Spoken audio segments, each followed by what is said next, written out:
بحمدہ تعالی و بکرم مصطفیٰ صلی اللہ تعالی علیہ وسلم۔ آج کی اس شب میں قرآن عظیم کا 5واں پارہ ہم نے تلاوت کیا ہے۔ اللہ عز و جل ہمیں مکمل قرآن عظیم صحیح تجوید کے ساتھ پڑھنے اور آپ سب کو سننے کی توفیق عطا فرمائے۔ عزیزان گرامی وقار، آج جو پارہ ہم نے تلاوت کیا ہے اس میں سورہ نساء کی آیتیں ہیں، یعنی مکمل 5واں پارہ سورہ نساء کو گھیرا ہوا ہے۔ کئی اہم آیتیں ہیں جو مجھے عرض کرنا ہے۔ شروع کے پہلے صفحے میں ہی کچھ آیتیں ایسی آئیں۔ اللہ تعالیٰ فرماتا ہے واللہ یرید ان یتوب علیکم، اللہ تبارک و تعالیٰ یہ چاہتا ہے کہ تم کو معاف کر دے، یعنی تمہاری توبہ کو قبول کر لے۔ وَيُرِيدُ الَّذِينَ يَتَّبِعُونَ الشَّهَوَاتِ أَن تَمِيلُوا مَيْلًا عَظِيمًا، لیکن جن لوگوں کے اندر خواہشات نفسانیہ گھر کر چکی ہیں تو وہ لوگ یہ چاہتے ہیں کہ خوب عیش ہو، یعنی وہ اپنی بربادی چاہتے ہیں، جبکہ اللہ تبارک و تعالیٰ ان کے لیے آسانی فرما رہا ہے۔ یرید اللہ ان یخفف عنکم وخلق الانسان ضعیفا، اللہ تعالیٰ چاہتا ہے کہ تمہیں آسانیاں دی جائیں کیونکہ انسان کمزور پیدا کیا گیا ہے۔ یہاں سے یہ سمجھ کر کے چلیں کہ اللہ عز و جل نے کسی بھی انسان کو اس کی طاقت سے زیادہ کا حکم نہیں عطا فرمایا، کیونکہ اللہ تعالیٰ فرماتا ہے کہ وہ تمہارے لیے آسانی چاہتا ہے۔ دوسرے پارے کی بھی آیت ہے یرید اللہ بکم اليسر ولا یرید بکم العسر، اللہ چاہتا ہے کہ تمہارے ساتھ آسانی ہو، اللہ تعالیٰ یہ نہیں چاہتا کہ تمہارے لیے مشکلات ہوں۔ آپ یہ سمجھ کر کے چلیں، اگر کوئی یہ کہتا ہے کہ بھائی اب میری برداشت سے زیادہ ہو گئی تکلیفیں، تو جھوٹ کہہ رہا ہوں، کیونکہ اللہ تبارک و تعالیٰ نے یہ فرمایا لا یکلف اللہ نفسا الا وسعها، اللہ کسی بھی جان کو اس کی طاقت سے زیادہ تکلیف نہیں دیتا، جتنا تم اٹھا سکو گے اتنی دی جاتی ہیں۔ تو یہاں پر یہ بات سمجھ کر کے چلیں کہ ہمیں ہماری زندگی میں اتنی ہی چیز ملتی ہے جس کو ہم برداشت کر سکتے ہیں۔ حتیٰ کہ تحقیقات کی روشنی میں نے دیکھا، آپ محسوس کرتے ہوں گے کبھی آپ گر گئے، اللہ نہ کرے کسی کا ایکسیڈنٹ ہوا، پیر میں چوٹ آئی، سر میں چوٹ آئی، کہیں پر بھی، تو ظاہر سی بات ہے درد کی شدت ہوتی ہے، پیر ٹوٹ رہا ہے، ہاتھ ٹوٹ رہا ہے، کہیں پر ایک وقت ایسا آتا ہے کہ بے ہوشی آ جاتی ہے۔ تو یہ ہوش کب چلا جاتا ہے آدمی کا؟ بے ہوشی کب آتی ہے؟ کسی بھی درد کی شدت جب بڑھ جاتی ہے تو بے ہوشی آتی ہے۔ کیوں؟ یہ اللہ تعالیٰ کی رحمت ہے کہ جتنا وہ برداشت کر سکتا ہے اتنی دیر تک اسے ہوش میں رکھتا ہے، اگر اس کا درد برداشت سے زیادہ ہونے لگ گیا تو اسے بے ہوشی دے دی جاتی ہے۔ یہ سمجھ کر کے چلے کہ اللہ تبارک و تعالیٰ طاقت سے زیادہ کسی کو بھی تکلیف میں نہیں مبتلا فرمائے گا۔ کچھ آیتیں یہاں پر خانگی معاملات کے لیے ہیں، گھریلو معاملات کے اعتبار سے ہے، تو سورہ نساء، جیسے کہ کل میں نے کہا تھا عورتوں کے نام سے پوری سورہ آئی ہے، لیکن اس میں حکم یہ دیا گیا ہے الرجال قوامون علی النساء، مردوں کو اللہ نے عورتوں پر حاکم بنایا ہے۔ حاکم کا مطلب کوڑا لے کر کے پیچھے گھومنے والا نہیں، حاکم کا مطلب یہ ہے کہ ان کی پوری زندگی کی دیکھ بھال اللہ تعالیٰ نے مردوں کے حوالے کی ہے۔ وہ مرد ہی نہیں ہے جو گھر میں بیٹھ کر کھا رہا ہو اور اس کی عورت کمانے کے لیے نکل رہی ہو، یعنی وہ خود اپنے گھر بار کو چلانے کے لیے محنت و مشقت کرتی ہے اور گھر میں یہ مرد بیٹھ کر کے روٹیاں توڑ رہا ہے، اس کا نام مرد نہیں ہے۔ مرد کو اللہ تبارک و تعالیٰ نے بڑی ذمہ داریاں عطا کی ہیں، اور عورت تمہارے حوالے کی گئی ہے کہ اس کے نان و نفقہ، اس کے سکنا، اس کے رہنے، تمام معاملات کی ذمہ داریاں مرد کو دی گئی ہیں۔ تو اس کا مطلب یہ حاکم ہے، مردوں کو اللہ تبارک و تعالیٰ نے جو فوقیت عطا کی ہے۔ اس سورہ کی تفسیر میں ائمہ اکرام نے یہ بھی فرمایا کہ یقیناً عورتوں کو اللہ تبارک و تعالیٰ نے وہ حقوق عطا کی ہیں جو دنیا میں کسی اور نے ان کو دیا ہی نہیں۔ ہمارے ہاں عورتوں کو قید و بند کی صحبتوں میں نہیں رکھا گیا، بلکہ ان کی عزت کی حفاظت کا حکم دیا گیا ہے۔ آج پوری دنیا ہماری بچیوں کو، ہماری بہنوں کو بازار میں ننگا کر کے لانے کے لیے طرح طرح کے ہتھ کنڈے اپنا رہے ہیں، خود یہاں تک کہ اسلامی کنٹریز کہنے والے وہ ملک جہاں پر اسلامی نظام قائم ہونے کی بات کی جاتی ہے، اگرچہ بظاہر کہہ رہے ہوں، چاہے وہ پاکستان ہو، سعودی عربیہ ہو اور بھی دیگر ممالک، یہاں عورتیں آزادی کے نام پر سڑکوں پر اتر آئی ہیں، بینر لے کر کے چل رہی ہیں، وہ یہ کہتی ہیں کہ ہمیں آزاد کر دیا جائے، ہمارا جسم ہماری مرضی۔ تو یہ تمام چیزیں یہ سمجھ کر کے چلیں کہ یہ خود عورتیں نہیں آئی ہیں، ان کے پیچھے ایک بہت بڑی تنظیمیں کام کر رہی ہیں انہیں باہر لانے کے لیے۔ انہیں معلوم نہیں کہ اسلام نے جو عورتوں کو عزت عطا کی ہے وہ دنیا میں کسی نے عزت عطا نہیں کی۔ عورت کو صنف نازک کہا گیا ہے۔ ہاں کچھ باتیں ایسی ہیں جیسے مثال کے طور پر نبی صرف مرد ہیں، امام صرف مرد ہیں، خلیفہ صرف مرد ہے، یہ کچھ خصوصیات ہیں جو مرد کو دی گئی ہیں، لیکن عورت یہ ہمیشہ یاد رکھے کہ چاہے وہ نبی ہوں، چاہے ولی ہوں، چاہے خلیفہ ہوں، چاہے امام ہوں، ان سب کو پیدا ہونا ہے کسی عورت سے ہی، کسی ماں کی گود میں ہی یہ تربیت پائے ہوئے ہیں۔ تو اللہ تبارک و تعالیٰ نے فضیلتوں میں تمہیں بھی جوڑ کر کے رکھا ہے۔ اگر آج کسی بڑے قائد کی واہ واہی ہوتی ہے، کسی کی تعریف ہوتی ہے، تو ساتھ میں اس کی ماں بھی برکت والی ہوتی ہے کہ اللہ تعالیٰ نے اس ماں کی کوکھ کو یہ برکت عطا کی کہ ایک صالح کوئی مصلح کوئی قائد اس کی کوکھ سے جنم لیا۔ عزیزان گرامی، میں اپنی بچیوں سے یہ کہوں گا کہ ان کے جھوٹے پروپیگنڈوں میں نہ آئیں۔ یہ تمہاری آزادی کی بات کیا کر رہے ہیں، یہ تمہیں بے حیا کر کے تمہارے جسموں کو نیلام کرنے کی بات کر رہے ہیں شیطان، بلکہ جانوروں کی زندگی گزارنے پر تمہیں مجبور کیا جائے گا۔ اس کیفیت میں لانے کے لیے یہ تمام پروپیگنڈے چل رہے ہیں۔ ہماری مائیں بہنیں، ہماری بچیاں اگر یہی چاہتی ہیں کہ وہ جانوروں کی زندگی گزاریں تو پھر ان کے لیے وہی زندگی ہو، لیکن میں سمجھتا ہوں کہ وہ خاتون اصل میں خاتون ہے جس نے اپنی حیا اور اپنی عزت کی پوری زندگی پر حفاظت کی ہو۔ عورت کے لیے سب سے اہم چیز ہے اس کی عصمت، اس کی عزت کا محفوظ رہنا۔ خود دوسری قوموں میں بھی اگر ایک عورت کو چند لوگوں نے چھوا ہے یا اس کے ساتھ اجتماعی طور پر اپنی خواہشات پوری کی ہوں تو اس عورت کو کوئی جلدی نہیں اپناتا، دوسرا کوئی سلیم العقل آدمی نہیں اپناتا۔ کیوں؟ اس کو عیبدار سمجھتے ہیں۔ تو دنیا یہ چاہتی ہے کہ تم کو اس طرح سے معیوب کر دیا جائے کہ تمہارا جسم چھلنی چھلنی ہو جائے۔ معاذ اللہ رب العالمین، اس طرح کے ہتھ کنڈوں پر اور اس طرح کے پروپیگنڈوں کی طرف ہماری بچیاں قطعاً توجہ نہ دیں۔ میں جانتا ہوں کہ برسوں سے مائنڈ پروگرامنگ کی جا رہی ہے ہماری بچیوں کی۔ یہ اچانک نہیں ہوا، یہ جو نعرے لگ رہے ہیں میرا جسم میری مرضی، یہ اچانک نہیں ہوئے، تقریباً 100 سال پہلے سے اس کی پلاننگ چل رہی ہے۔ یہ اب وقت آیا ہے ان کو باہر لا کر کے عورتوں کو کھڑا کرنے کا، وہ بھی خاص طور پر مسلمان عورتیں ٹارگٹ ہیں۔ پہلے سے ذہن سازی کی جا رہی ہے، فلمیں دکھا دکھا کر کے، سیریل دکھا دکھا کر کے، پوسٹرز بنا کر کے۔ ظاہر سی بات ہے پہلے عورت کا اگر پیر بھی نظر آتا تو لوگ اس کو عیب سمجھتے تھے، حتیٰ کہ جب عورتوں کی گاڑیاں جاتی تھیں، جب بیل گاڑی کا زمانہ تھا، تب بھی ایسے حالات تھے کہ بیل گاڑی کو چاروں طرف سے کپڑا باندھ دیا جاتا تھا تاکہ لوگوں کو معلوم ہو جائے کہ یہ مردوں والی گاڑی نہیں عورتوں والی جا رہی ہے۔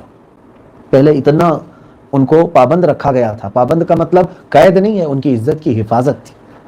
لیکن مسلسل اس کے پیچھے محنت کی گئی، خاص طور پر ہالی ووڈ نے، بالی ووڈ نے مل کر کے، ایلومیناتی تنظیم نے اور یہودی لابیوں نے، یہ تمام تر محنتوں کے بعد ان کے آج یہ پوزیشن پر ہماری بچیوں کو لائے ہیں کہ ہماری آواز تو ایسی ہے جیسے نکار خانے میں طوطے کی آواز، جہاں بڑے بڑے ڈھول بج رہے ہوں، ہماری آواز کو جلدی لوگ سنتے نہیں ہیں۔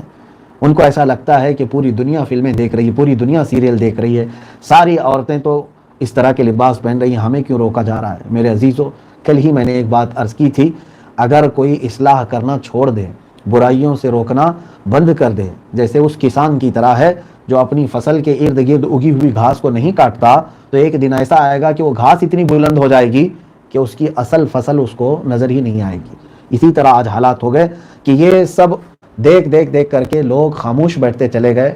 ہمارے بچیوں کو سمجھانے کے لیے یا ان کو نصیحت کرنے کے لیے وقت ہی نہیں ملتا، اور حد تو یہ ہے کہ ہمارے جتنے مرد حضرات ہیں وہ مسجدوں سے کنیکٹ ہیں، وہ آتے ہیں مسجدوں میں سنتے ہیں علماء کو۔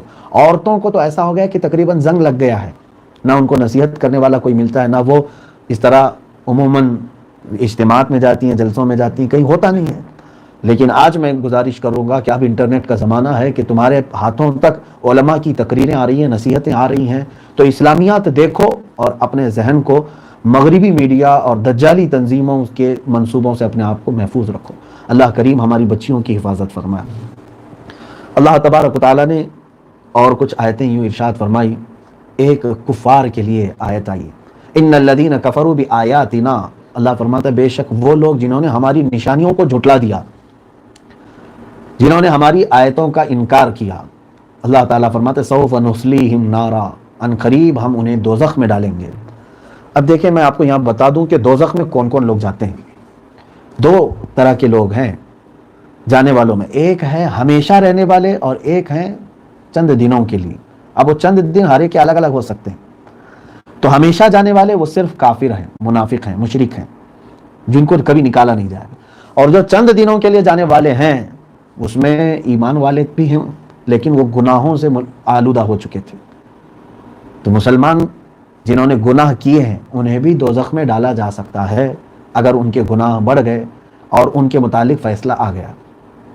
قیامت کے دن جب حساب و کتاب ہوگا، فیصلہ ہوگا، تو دو طرح کے فیصلے میں آپ کو بتا رہا ہوں۔ ایک طرف ہے جن کا کفر ثابت ہو گیا کہ یہ مرنے کے وقت کافر ہی مرے ہیں، دنیا سے اللہ کا انکار کیے یا دین اسلام کا انکار کیے ہیں یا قرآن عظیم کی آیتوں کا انکار یا رسول کریم صلی اللہ علیہ وسلم کی گستاخی کر چکے تھے، کچھ بھی ان سے کفر ایسا ہوا تھا، کافر مرے تھے یا منافق مرے تھے یا مشرک مرے تھے، دو خدا کی پوجا کرنے لگ گئے تھے، تین خدا کو ماننے لگ گئے تھے، یا خدا کا بیٹا، خدا کی بیوی، خدا کی عورت بنانے لگ گئے تھے، معاذ اللہ۔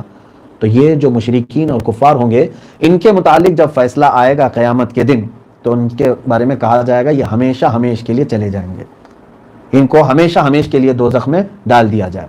دوسری ایک جماعت ہے، انتقال تو ایمان پر ہی ہوا تھا، مسلمان تھے، اللہ کو مانتے تھے، ساری چیزیں سب ٹھیک تھیں، لیکن نمازیں چھوڑے ہوئے تھے، روزے باقی تھے، زکوٰۃ دبا کر کے رکھ لیے تھے، یا کسی کا حق مار کر بیٹھے ہوئے تھے، حرام کھائے ہوئے تھے، یا پھر چوری کیے ہوئے تھے، زنا کیے ہوئے تھے، یہ تمام چیزیں، شراب نوشی یا جوا، یہ تمام حرام کاموں سے اپنے آپ کو ملوث کیے ہوئے تھے، حج پرستہ، حج نہیں کیے ہوئے تھے۔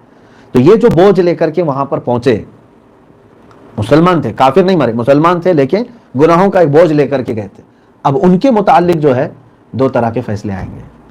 کیا ہے؟ ہر گناہ کا جو بدلہ ہے وہ اللہ چاہے تو وہ اسی وقت اعلان فرما دے، لیکن رب تبارک و تعالیٰ کی مرضی پر یہ منحصر ہے، وہ اللہ رب العزت وہاں کیا فیصلہ سناتا ہے، ہم میں سے کوئی بھی اس کے متعلق یعنی اعتراض بھی نہیں کر سکتا، کوئی کمنٹس بھی نہیں کر سکتا۔ اللہ اس دن کیا فیصلہ سنانے والا ہے، اس دن ہو یہ سکتا ہے کوئی بہت گناہ لے کر کے آیا تھا لیکن اللہ تبارک و تعالیٰ کو اس کی کوئی اچھائی پسند تھی، رب تبارک و تعالیٰ نے حکم فرما دیا کہ اس کو ایک اچھائی کی وجہ سے یہ تمام چیزیں معاف کر دو، اسے جنت میں بھیج دو، دوزخ میں نہیں ڈالا جائے گا۔ کچھ ایسے ہوں گے جن کے گناہ بھی ہوں گے، نیکیاں بھی ہوں گی، لیکن رب تبارک و تعالیٰ حکم فرمائے گا نہیں، اس کو دوزخ میں ڈالو اور اس کو عذاب چکھاؤ، پھر اس کو نکالا جائے گا، بعد میں پھر جنت بھیجا جائے گا۔ تو دو طرح کے مسلمانوں میں، کافر ہیں تو پھر ان کا تو چھوڑ ہی دو کہ ہمیشہ ہمیشہ دوزخ میں جانا ہے، لیکن مسلمانوں میں بھی، ایمان والوں میں بھی اگر گناہوں کے ساتھ دنیا سے گئے تھے تو فیصلہ قیامت کے دن ہونا ہے۔ اب وہ کیا، میں یہ باتیں کیوں عرض کر رہا ہوں، سنیے کہ جہنم کس کے لیے کتنے دن ہے وہ اللہ ہی بہتر جانے، اللہ تعالیٰ بہتر جانے۔ اگر ڈالے گئے تو کتنے دن کے بعد نکالے جائیں گے، ایک دن جلایا جائے گا، 2 دن جلایا جائے گا، سال بھر، 1.5 سال، یہ اللہ تبارک و تعالیٰ کی مرضی ہے، اس دن اعلان ہو جائے گا کہ اتنے سال جائے گا۔ لیکن اگر قانونی حساب سے دیکھا جائے، ایک گناہ، فلاں گناہ کے اوپر اتنے دن، فلاں گناہ کے اوپر اتنے دن، قانونی حساب سے دیکھا جائے تو میں ایک مثال بتا دیتا ہوں۔ فرمایا حدیث پاک میں ہے، جس نے رمضان المبارک کا ایک روزہ چھوڑ دیا جان بوجھ کر کے تو اسے 900 سال تک دوزخ میں رکھا جائے گا، ایک روزے کی بنیاد پر۔ تو پھر باقی دوسری چیزوں کا کتنا زمانہ لگے گا، واللہ اعلم، اللہ بہتر جانتا ہے۔ اور وہاں ٹینشن بھی نہ لیں کہ زندگی ختم ہونے والی ہے، 100 سال ہو جائے گی، 200 سال ہو جائے گی، کیونکہ اب وہاں تو نہ زمانہ ہے، نہ سورج ہے، نہ چاند ہے، ختم ہو گئے، نہ دن آنا ہے، نہ رات آنا ہے، کنٹینیو چلتی رہیں گی چیزیں۔ تو یہ، اور یہ اللہ رب العزت کی اس کے فضل پر یہ بھی منحصر ہے، چاہے تو وہ عذاب میں تخفیف کر دے۔ کئی ایسے لوگ ہوں گے جن کے متعلق فیصلہ سنا دیا گیا ہوگا کہ یہ دوزخ میں ڈالے جائیں، ان کو منہ کے بل دوزخ میں ڈالا جائے گا۔ اب وہاں جو عذاب وہ چکھ رہے ہوں گے واللہ بہت ہی سخت ترین عذابات ہیں۔ عذاب کا جو لفظ قرآن پاک میں آیا ہے کئی طرح کے، عذاب علیم، عذاب عظیم، عذاب مہین، عذاب یوم عقیم، کئی طرح کے عذاب کے ساتھ اللہ نے لفظ کا ذکر فرمایا۔ علیم کہتے ہیں درد دینے والا عذاب، دردناک عذاب۔ عذاب عظیم اس کا مطلب ہوتا ہے بہت بڑا عذاب۔ عذاب مہین ذلت والا عذاب، ایک ہوتا ہے مارنا درد دینے کے، ایک ہوتا ہے ننگا کر کے مارنا، یہ ذلت بھی ہے اس کے اندر۔ تو دردناک عذاب بھی ہے، بڑا عذاب بھی ہے، ذلت والے عذاب بھی ہیں، اور بھی کئی عذاب کے تذکرے قرآن پاک میں آئے۔ میں جو آیت عرض کر رہا ہوں یہ 5ویں پارے میں آج ہم نے تلاوت کی، اللہ تعالیٰ فرماتا ہے کلما نضجت جلودہم بدلناہم جلودا غیرہا لیذوقوا العذاب، جن کو دوزخ میں ڈالا جائے گا اب ان کی آگ سے چمڑی پک جائے گی۔ نضجت کہتے ہیں پک جانا، جیسے پھل پکتے ہیں تو دبنے لگ جاتے ہیں، تو دوزخ کی آگ سے جب چمڑی پک جائے گی تو اللہ تعالیٰ فرماتا ہے بدلناہم جلودن، ہم ان کی چمڑی کو بدل دیں گے، پھر سے دوسری چمڑی اس کے بدن پر لگائیں گے، نئی چمڑی. کیوں؟ لیذوقوا العذاب، تاکہ پھر وہ نیا عذاب چکھ سکے. ایسا نہیں کہ جل کر کے ختم ہو گئی تو اسی پر ساری پھر دوسری چمڑی لگائی جائے گی. حضرت کعب احبار رضی اللہ تعالیٰ عنہ اس آیت کی تفسیر میں فرماتے ہیں کہ 1 گھنٹے میں 70 بار چمڑی بدلی جائے گی جس کو دوزخ میں ڈال دیا گیا. کیا ہم میں سے کوئی سہنے کے قابل ہے؟ آج موم بتی کے سامنے اگر اپنی انگلی رکھ دو، تھوڑا سا چٹکا لگ جائے تو دیکھو دن بھر تمہارے چمڑی کا حال کیا ہوتا ہے. انگلی کسی کام کرنے کے قابل نہیں ہوتی. تیل کا ایک چھینٹا اچھل کر کے بس بدن پر لگ جاتا ہے تو اتنی جلن ہوتی ہے.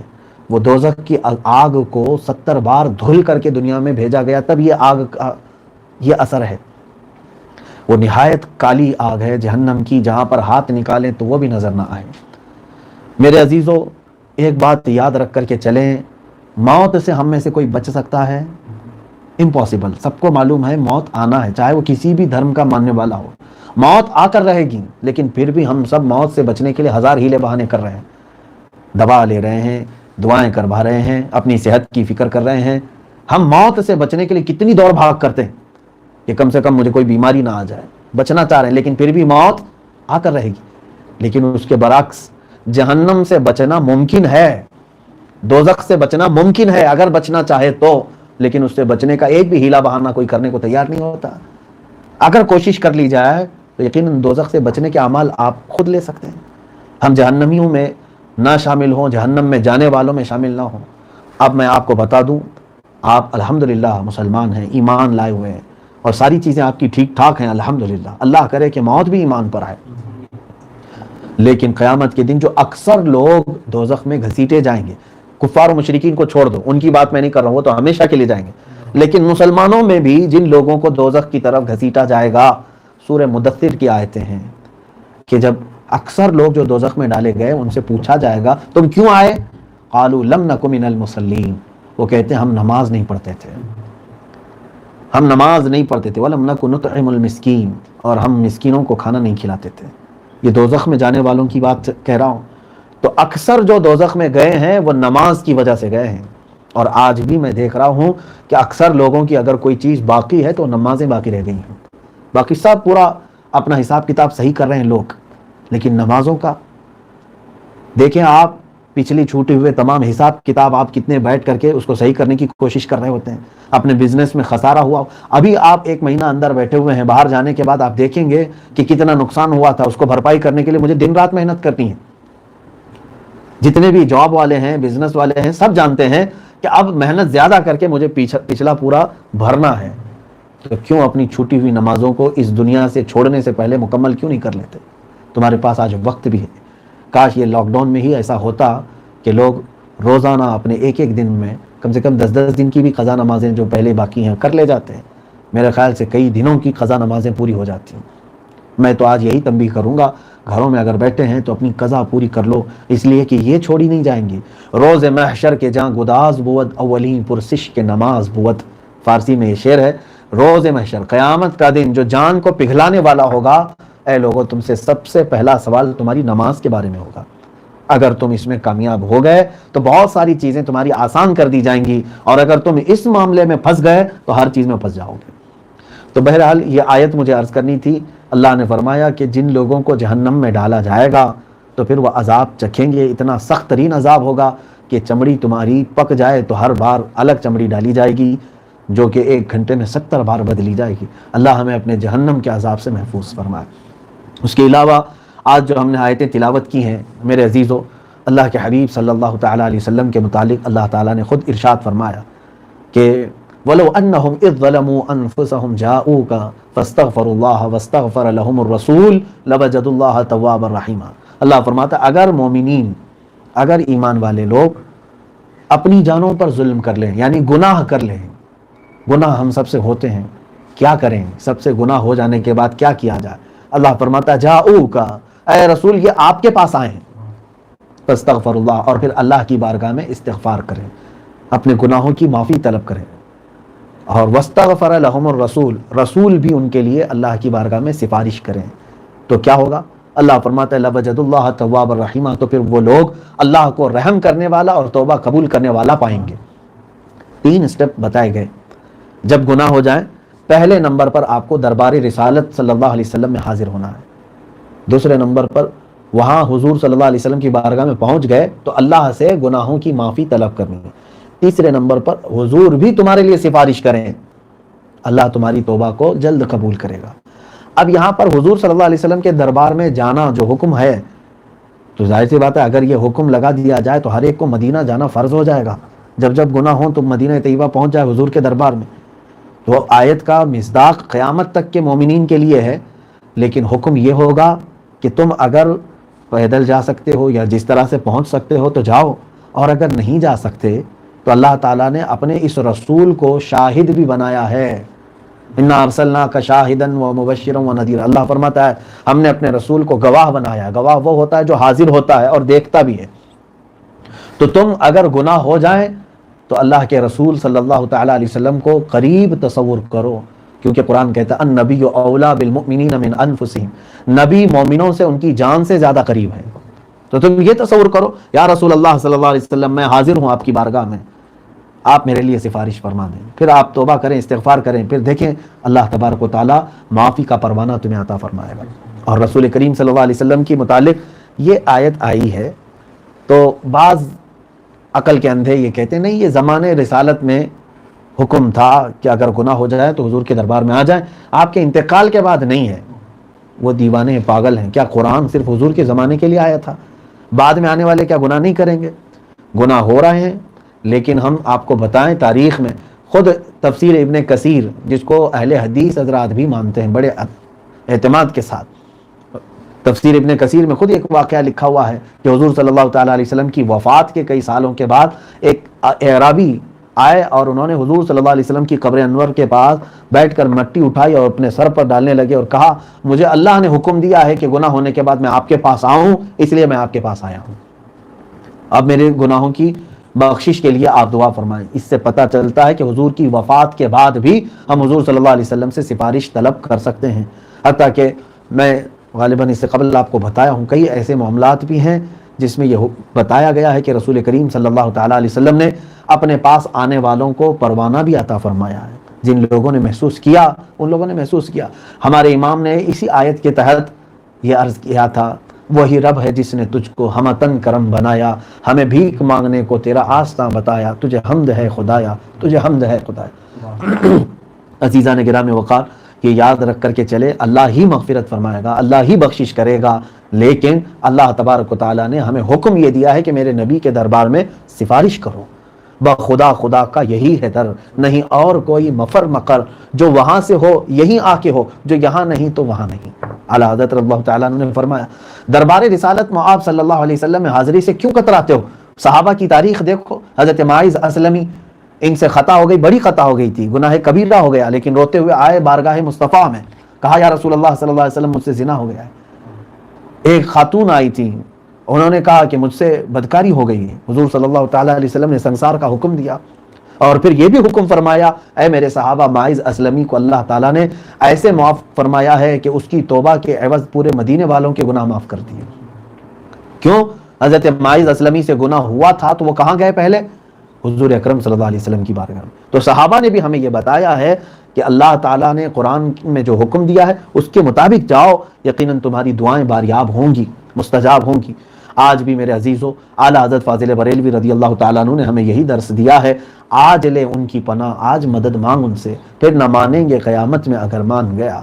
میرے آقا صلی اللہ تعالیٰ علیہ وسلم کے بارگاہ میں حاضر ہونے کے متعلق آیت آئی، اور اسی کے جسٹ بعد ایک اور آیت آئی جس کی بہت میں ضرورت سمجھتا ہوں آج کے زمانے میں۔ اللہ نے فرمایا فَلَا وَرَبِّكَ لَا يُؤْمِنُونَ حَتَّى يُحَكِّمُوكَ فِي مَا شَجَرَ بَيْنَهُمْ۔ قسم کے ساتھ اللہ فرما رہا ہے، قسم کے ساتھ، جب بھی کبھی تاکید والی بات بیان کرنی ہوتی ہے تو اللہ تعالیٰ قسم سے بیان فرماتا ہے۔ فَلَا وَرَبِّكَ، تمہارے رب کی قسم، اے محبوب تمہارے رب کی قسم، وہ مومن ہو ہی نہیں سکتے۔ اب پہچان لو اپنے آپ میں کون ایمان والے ہیں کون ایمان والے نہیں۔ آپ مومن ہیں، اس کیٹیگری میں آتے ہیں کہ نہیں آتے ہیں؟ توجہ سے دیکھ لیں آیت کا حکم کیا ہے۔ اللہ فرماتا ہے محبوب تمہارے رب کی قسم، وہ مومن ہو ہی نہیں سکتے جو اپنے آپسی معاملات میں آپ کو حکم نہیں مانتے، اپنے جھگڑوں میں اپنے تنازعات میں، اپنے اختلافات میں جب تک حضور صلی اللہ علیہ وسلم کو آپ حکم نہیں تسلیم کرتے، انہیں فیصل نہیں مانتے، تمہارے اندر تو ایمان ہی نہیں ہے۔ یہ واقعہ حضرت عمر فاروق رضی اللہ تعالیٰ عنہ کے ساتھ جو پیش آیا تھا، ایک منافق نے حضور صلی اللہ علیہ وسلم کا فیصلہ نہیں تسلیم کیا اور حضرت عمر فاروق رضی اللہ تعالیٰ عنہ نے اس کی گردن اڑا دی۔ تب یہ آیت نازل ہوئی تھی۔ حضرت عمر کو حضور صلی اللہ علیہ وسلم نے پوچھا کہ اے عمر، تم نے کیسے ایک مسلمان بشر نام جس کا تھا اس کا قتل کر دیا؟ تو حضرت عمر نے یہ کہا تھا، یا رسول اللہ صلی اللہ علیہ وسلم، مجھے تو وہ مسلمان ہی نہیں لگتا جو آپ کا فیصلہ نہیں مانتا۔ تب یہ آیت نازل ہوئی تھی۔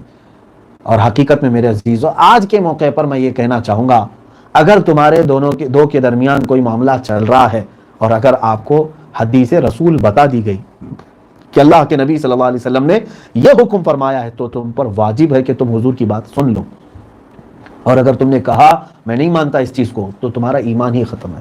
خود میرے ساتھ ایسے معاملات ہوئے کہ دارالقضاء میں بیٹھنے کا ایک اتفاق ہے اور کڑوا تجربہ بھی ہے کہ لوگ جب مقدمے لے کر کے آتے ہیں، جھگڑے، شوہر بیوی کے معاملات، اکثر طلاق وغیرہ کے معاملات آتے ہیں، اور لوگ یہ چاہتے ہیں کہ ہماری مرضی کے مطابق مفتی صاحب فیصلہ کر دیں۔ دونوں لوگ یہ چاہتے ہیں، لیکن یاد رکھو تمہارے دماغ میں یہ خیال ہونا چاہیے اللہ کی مرضی کے مطابق مجھے فیصلہ مل جائے۔ قرآن اور حدیث میرے بارے میں کیا کہتے ہیں؟ ہو سکتا ہے تم غلطی پر ہو۔ ہمارے پاس اس طرح کا مسئلہ آیا کہ ایک شخص نے اپنی خاتون کو کئی مرتبہ طلاق دیا ہے، لیکن وہ خاتون کہتی ہے کہ میں طلاق نہیں مانتی، ایسا ہے ویسا ہے۔ تو سامنے بلایا، سامنے بلانے کے بعد اس کے شوہر نے دارالقضاء میں کھڑے ہو کر کے ہی طلاق دیا کہ میں آلریڈی کئی بار دے چکا ہوں، پھر آپ کو گواہ بنا کر دے رہا ہوں۔ میں نے لکھ کر کے دیا کہ اے خاتون جاؤ، تمہاری طلاق ہو چکی ہے، یہ شوہر تمہارا رکھنا نہیں چاہتا۔ رہی بات قانونی کاروائی جو کرنی ہے وہ کرو اس کے متعلق، کہ اگر اس نے تمہیں ہراسمنٹ کیا ہے، تکلیف دیا ہے، تو یہ الگ معاملات ہیں، لیکن شریعت یہ کہتی ہے کہ اس نے طلاق کہا ہے تو اب تمہاری طلاق ہو گئی۔ وہ خاتون نے ہماری لکھی ہوئی چیز کو پھاڑ دیا اور کہا کہ میں ایسی شریعت کو نہیں مانتی، معاذ اللہ رب العالمین۔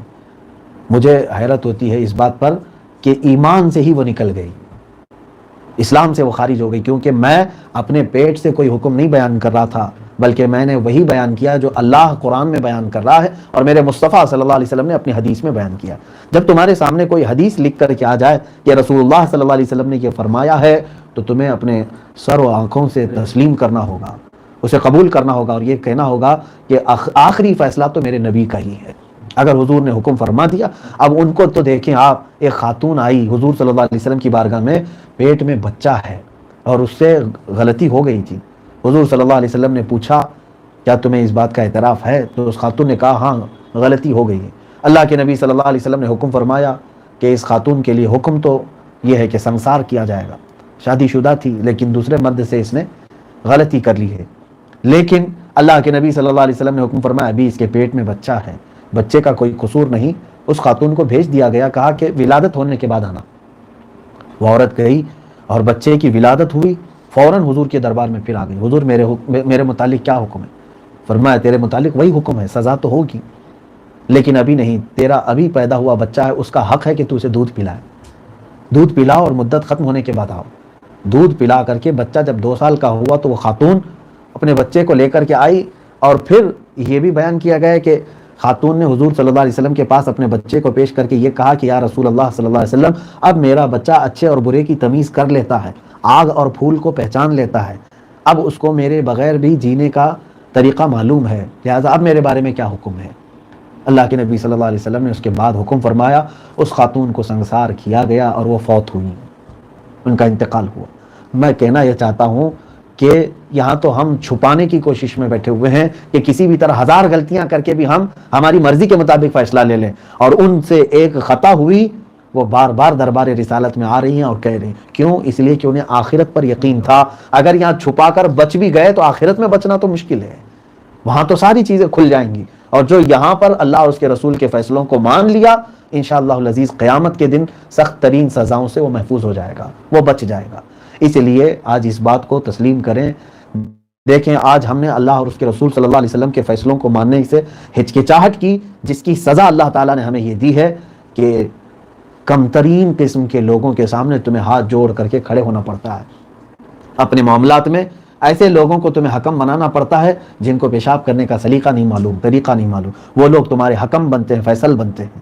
ہم نے دیکھا ہے کورٹ کچہری اور کئی جگہوں پر جو بے عزتی ہوتی ہے. تو اسی لیے میں کہتا ہوں کہ خانگی معاملات ہوں، گھریلو معاملات ہوں، تو پہلے اللہ اور اس کے رسول صلی اللہ علیہ وسلم کے احکام کیا ہیں. کسی بھی اپنے علاقے کے بڑے عالم سے فیصلہ پوچھو کہ میرے رب تعالیٰ نے میرے اس معاملے کے متعلق کیا حکم فرمایا، رسول پاک صلی اللہ علیہ وسلم کیا حکم فرما رہے ہیں. چھوٹی سی باتیں ہیں میرے عزیزو. شریعت نے وراثت کے پورے معاملات لکھ دیے ہیں. باپ کا انتقال ہوا، 4 بیٹے ہیں تو چاروں کو کتنا بیٹیاں ہیں، تو کتنا اس کی بہنیں ہیں، بھائی ہیں، ماں ہے، باپ ہے، کون کون ہے، کس کو کیا ملنا ہے، پورا کا پورا لکھ دیا گیا. اس کے باوجود آج حالات ایسے ہیں کہ چھوٹی چھوٹی پراپرٹی کو لے کر 25 سال تک کورٹ کے چکر کاٹ رہے ہوتے ہیں، جبکہ تمہارے لیے حکم صرف ایک پیج میں لکھ کر کے دے دیا جائے گا. کسی بھی دارالافتاء میں اگر آپ نے سوال پوچھا، ہندوستان کے بڑے بڑے دارالافتاء میں اپنی پراپرٹی اور اپنے وراثت کے معاملات کو سوال میں لکھ کر کے بھیجا، ہم 4 بھائی ہیں، 4 بہنیں ہیں، ہمارے والد کا انتقال ہوا، ہماری ماں ہے، فلاں ہے، لکھ کر کے آپ نے بھیجا. میں کہتا ہوں یقین کے ساتھ میرے عزیز ہو، شاید فل اسکیپ کے ایک پیج کے اندر تمہارا وہ جواب ایک میں آنے جانے میں، لیکن بس اتنا سا جواب آئے گا، لیکن اس میں قرآن کی آیت بھی ہوگی اور حدیث کے ذریعے سے وہ مفتی تمہیں فتویٰ دے کر بھیجیں گے. اس چیز کو چھوڑ دیا اور جھگڑے کر کے بیٹھے. بڑا بھائی یہ کہتا ہے کہ مجھے اتنا ملے، چھوٹا بھائی یہ کہتا ہے مجھے اتنا ملے، اور پھر کہاں چلے؟ کورٹ کے چکر کاٹ رہے. میں نے ایسے بھی حالات دیکھے، ماں باپ ایک طرف کھڑے ہیں کورٹ میں اور 2 بیٹے ہیں وہ کورٹ میں ایک طرف کھڑے ہیں پراپرٹی کے لیے. یہ اللہ رب العزت اور رسول کریم صلی اللہ علیہ وسلم کو چھوڑ کر کے جب جاؤ گے تو ذلتوں کی ٹھوکریں کھاتے رہو گے. یریدون ان یتحاکموا الی الطاغوت، یہ بھی آیت ہم نے آج پڑھی ہے. لوگ یہ چاہتے ہیں کہ شیطان کو اپنا حکم بنائیں، شیطان کو اپنا حکم بنائیں. وَيُرِيدُ الشَّيْطَانُ أَن يُضِلَّهُمْ ضَلَالًا بَعِيدًا، اور شیطان یہ چاہتا ہے کہ انہیں بہت ہی بڑی گمراہی میں ڈال دوں، بڑی کھائی میں ان کو ڈال دوں. اور شیطان کی پیروی کرنے والے ہمیشہ ناخوش رہتے ہیں. اللہ ہماری حفاظت فرمائے. میرے عزیزو، اپنے نفس پر قابو پا کر اللہ اور اس کے رسول کا جو حکم آئے اس کو تسلیم کر لینا چاہیے. دنیا میں ہو سکتا ہے تھوڑی سی چیزوں کو آپ کو دستبرداری کرنی پڑے گی. مثال کے طور پر 1 روپیہ تھا اور آپ چاہ رہے تھے کہ مجھے 12 نہ ملے، لیکن شریعت کا حکم آ گیا کہ نہیں، تمہیں 58 ملیں گے. تمہارا دل نہیں مان رہا ہے کہ ہم آپس میں بیٹھ کر کے مانڈولی کر لیتے تو مجھے 12 نہیں ملتے، لیکن یہ مفتی صاحب کا فتویٰ آ گیا 58 مل رہے ہیں. تو ہو سکتا ہے تمہیں شیطان یہ گمراہ کرے، فتویٰ ہٹا دو، شریعت کو چھوڑ دو، تم یہ 12 لے لو. مانڈولی جو کریں ہیں بڑے بڑے لوگ بیٹھ کر کے، گنڈے موالی لوگ بیٹھ کر کے فیصلہ کیے ہیں. میرے عزیزو، ایسے وقت میں تمہارا کڑا امتحان ہوتا ہے کہ تم اپنے رسول کو حکم مانتے ہو یا پھر محلے کے گنڈے کو اپنا حکم مانتے ہو. اس وقت اپنے نفس کو نکالو کہ اگر میرے ایک چونی کا نقصان ہو رہا ہے تو ہونے دو، مگر میں میرے نبی کو اپنا حکم تسلیم کرتا ہوں. اگر آپ نے اس چیز کی دستبرداری کی، یقین جانو قیامت کے دن اللہ تعالیٰ وہ دے گا جس کا آپ کو گمان بھی نہیں ہوگا. رسول کریم صلی اللہ علیہ وسلم کے فیصلوں کو جس نے تسلیم کیا اسے اللہ تعالیٰ بے حساب عطا کرے گا. اسی پارے کے اخیر میں ہم نے کچھ آیتیں تلاوت کی ہیں منافقین کی. ان کا تذکرہ اللہ تعالیٰ نے فرمایا. منافقین کون ہیں؟ ان المنافقین یخادعون اللہ وهو خادعهم. منافقین اللہ کو دھوکہ دینا چاہتے ہیں جبکہ وہ خود اپنے آپ کو دھوکہ دے رہے ہیں. منافق کس کو کہتے ہیں؟ 3 اصطلاح ہے، 3 کیٹیگری ہیں انسانوں کی. میں اسلامی اعتبار سے بتا رہا ہوں. ایک ہے مومن، ایک ہے کافر. یہ دونوں واضح ہیں. مومن وہ ہے جو کھل کر کہتا ہے لا الہ الا اللہ محمد رسول اللہ، جو کھل کر کہتا ہے کہ میں اسلام کا ماننے والا ہوں اور اس کا ظاہر بھی ساری چیزیں اسلام کی طرح ہیں. وہ مومن ہے، دل سے اقرار کرتا، زبان سے اقرار کرتا ہے، دل سے تصدیق کرتا ہے. ایک ہے کافر، وہ کھل کر کہتا ہے میں نہیں مانتا کسی چیز کو اسلامی اعتبار سے، نہ قرآن کو مانتا ہوں، نہ رسول کو، نہ اللہ کو، معاذ اللہ رب العالمین، یا پھر کسی ایک چیز کا بھی انکار کرتا ہو، وہ کافر ہے. ایک مومن ہے اور ایک کافر ہے. ان دونوں کے بیچ میں ایک منافق ہے. منافق کو پہچاننا مشکل ہے کیونکہ وہ دکھتا ہے مسلمان کی طرح، اس کا ظاہر مسلمان ہوگا، وہ کہتا بھی ہے لا الہ الا اللہ، لیکن دل میں اس کے اندر اسلام کی دشمنی ہے. وہ اسلام کو دل سے نہیں مانتا، وہ رسول کی دشمنی اپنے دل میں پال رہا ہے، قرآن کی دشمنی یا پھر اسلام کی دشمنی اپنے دل میں پال رہا ہے، لیکن چوغا اوڑھ کر کے بیٹھا ہے اسلام کا. اس کو کیا کہتے ہیں؟ منافق. یہ پہچاننا مشکل ہے کیونکہ اس کا تعلق دل سے ہے. کون دل میں جھانک کر کے دیکھے گا کہ کون منافق ہے؟ ہاں، میرے آقا صلی اللہ تعالیٰ علیہ وسلم کو اس بات کا علم تھا. حضور پاک صلی اللہ علیہ وسلم نے اپنی مسجد میں سے اعلان کر کے اے فلاں بن فلاں تم اٹھو اور ہماری مسجد سے نکلو اس لیے کہ تم منافق ہو. یہ صرف رسول صلی اللہ علیہ وسلم کو حق تھا، بعد میں پھر کسی کو یہ اختیار نہیں دیا گیا کہ کسی کے بھی متعلق تم منافق کا حکم لگاؤ، کیونکہ یہ اندرونی معاملہ ہے. لیکن ان کا عذاب سخت ہے. یہ مت سمجھیں کہ یہ بیچ والا ہے تو بیچ میں رہے گا. ہم جنت میں رہیں گے، کافر دوزخ میں رہیں گے اور یہ بیچ میں رہے گا، ایسا نہیں ہے۔ اللہ تعالیٰ نے فرمایا ان اللہ جامع المنافقین والکافرین فی جہنم جمیعا، اللہ فرماتا بے شک اللہ منافقوں کو بھی اور کافروں کو بھی جہنم میں جمع کرے گا، لیکن منافقین کے لیے الگ طبقہ بنایا گیا ہے، ان کا ایک وارڈ ہے الگ سے، ان المنافقین فی الدرک الاسفل من النار، اللہ فرماتا ہے بے شک منافقین جہنم کے سب سے نیچے والے وارڈ میں ہوں گے۔ ہاں، ان کا وارڈ جو ہے بہت سخت ترین ہے، کیونکہ انہوں نے اسلام کو بہت نقصان پہنچایا۔ کفار مشرکین نے اتنا نقصان نہیں پہنچایا جتنا منافقین نے پہنچایا، جو اندر رہ کر کے اسلام کو نقصان پہنچاتا، ہر زمانے میں رہے، آج بھی ہیں۔ کتنے ایسے لوگ ہیں جو صرف لبادہ اوڑھے ہوئے ہیں لیکن مسلمانوں میں فتنہ پیدا کرنے کی کوشش کرتے ہیں، سمجھ لینا کہ یہ اندر سے شاید نفاق ہے ان کو، کیونکہ قرآن میں پوری ایک سورہ آئی ہے منافقین کی، المنافقون، سورہ کا نام ہی ہے 28ویں پارے میں، اور وہ کیا کرتے ہیں، چند علامتیں سن لیں۔ اللہ فرماتا ہے اذا جاءک المنافقون قالوا نشهد انک لرسول اللہ، جب منافقین آپ کے پاس آتے ہیں تو کہتے ہیں یا رسول اللہ صلی اللہ علیہ وسلم، آپ کو کہتے ہیں کہ آپ اللہ کے رسول ہیں، اللہ جانتا ہے کہ آپ اللہ کے رسول ہیں، لیکن یہ منافقین جھوٹ بول رہے ہیں، صرف زبان سے کہتے ہیں، دل سے آپ کو رسول نہیں مانتے۔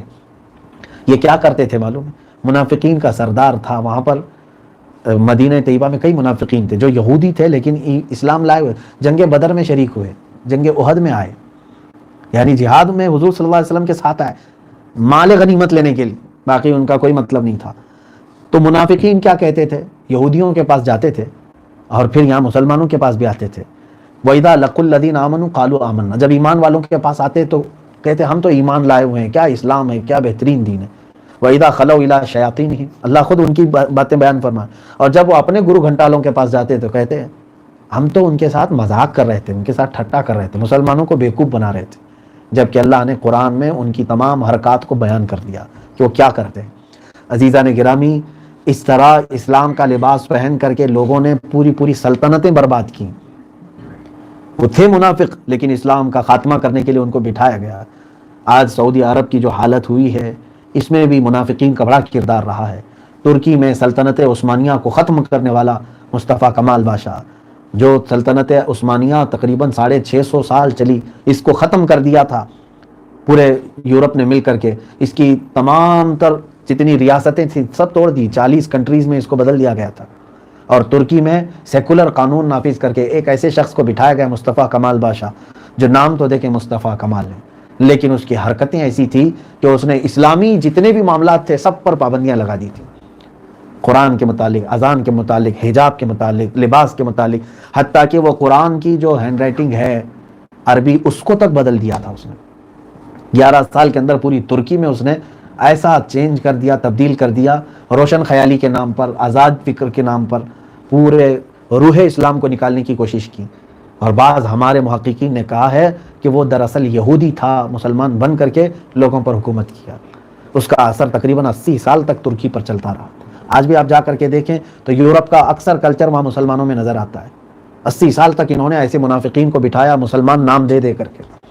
تو یہ بہت زیادہ خطرہ ہے منافقین، یاد رکھو میرے عزیزو، نفاق ایسی خطرناک چیز ہے کہ جس کے اندر منافقت آتی ہے، نفاق آتا ہے، پھر اللہ تعالیٰ اس کے دل پر مہر لگا دیتا ہے، ایسے لوگوں کو توبہ بھی نصیب نہیں ہوتی۔ اس لیے دل میں ذرا برابر بھی حضور صلی اللہ علیہ وسلم کے متعلق ہلکا پن ہرگز نہ لائے۔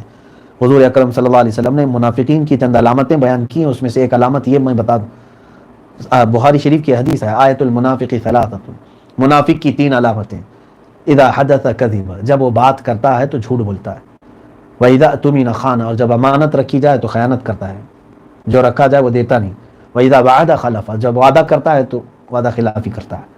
یہ 3 عادتیں منافقین کی بخاری شریف میں بیان کی گئی، آپ کے اندر نہ آنے پائیں اس لیے میں بیان کر رہا ہوں۔ اور آج ہم نے جو تلاوت کیا ہے پارہ، اس میں آخر صفحے میں اللہ نے فرمایا منافقین جب نماز پڑھتے ہیں، نماز بھی پڑھتے ہیں، ان کی عادت کیا ہے؟ کہتے ہیں رب تعالیٰ فرماتا ہے ان المنافقین یخادعون اللہ وهو خادعهم واذا قاموا الى الصلاة قاموا کسالى، جب نماز کے لیے کھڑے ہوتے ہیں بڑی سستی کے ساتھ کھڑے ہوتے ہیں، کبھی ادھر کیا ادھر کیا، یراؤون الناس، لوگوں کو دکھانے کے لیے کھڑے ہوتے ہیں نماز کے لیے۔ تو نماز میں جس کا خشوع خضوع نہیں آتا کہیں منافق تو نہیں ہے وہ۔ اور اسی لیے فقہاء کرام نے فرمایا، ابھی تراویح کی نماز میں اگر مسجدیں ہوتی آباد ابھی فی الحال تو یہ چیز بار بار دیکھنے کو ملتی تھی کہ نماز میں امام قرات کر رہا ہے، قرآن کی تلاوت لمبی ہوتی ہے پہلی رکعت میں، پیچھے لوگ باتوں میں مشغول ہیں، ٹھٹا کر رہے ہیں، مذاق کر رہے ہیں، جیسے امام رکوع پہ جانے والے ہیں تو دوڑ کر شامل ہوئے، تو کہا گیا یہ منافقین کی علامت ہے، منافقین کی علامت ہے، کیونکہ ان کو نماز بھاری پڑتی ہے اور آپسی گفتگو ان کو پسند ہے، اللہ کے حضور کھڑا ہونا ان کو تکلیف دیتا ہے، اور ٹھٹا مارنا، مذاق کرنا ان کو اچھا لگتا ہے، تو گویا کہ دل میں نماز کی محبت نہیں، اللہ کی محبت نہیں، دکھاوے کے لیے نماز پڑھ رہا ہے۔ ایسا ہرگز نہ کریں، بلکہ فضیلت اس نماز میں زیادہ ہے جو تکبیر اولیٰ کے ساتھ امام کے ساتھ شامل ہو گیا، کیونکہ وہ اللہ کے حضور حاضر ہو رہا ہے۔ یہ منافقین کی تمام تر بری عادتوں سے اللہ ہم سب کی حفاظت فرمائے۔ اور بھی بہت ساری آیتیں تھیں، وقت کافی ہو چکا ہے، میں اللہ کی بارگاہ میں دعا کرتا ہوں مولا کریم کہنے سننے سے زیادہ عمل کی توفیق عطا فرمائے، قرآن کی ہر آیت پر ہمیں عمل کی اور زندگی بھر اس کو مشعل راہ بنانے کی توفیق عطا فرمائے۔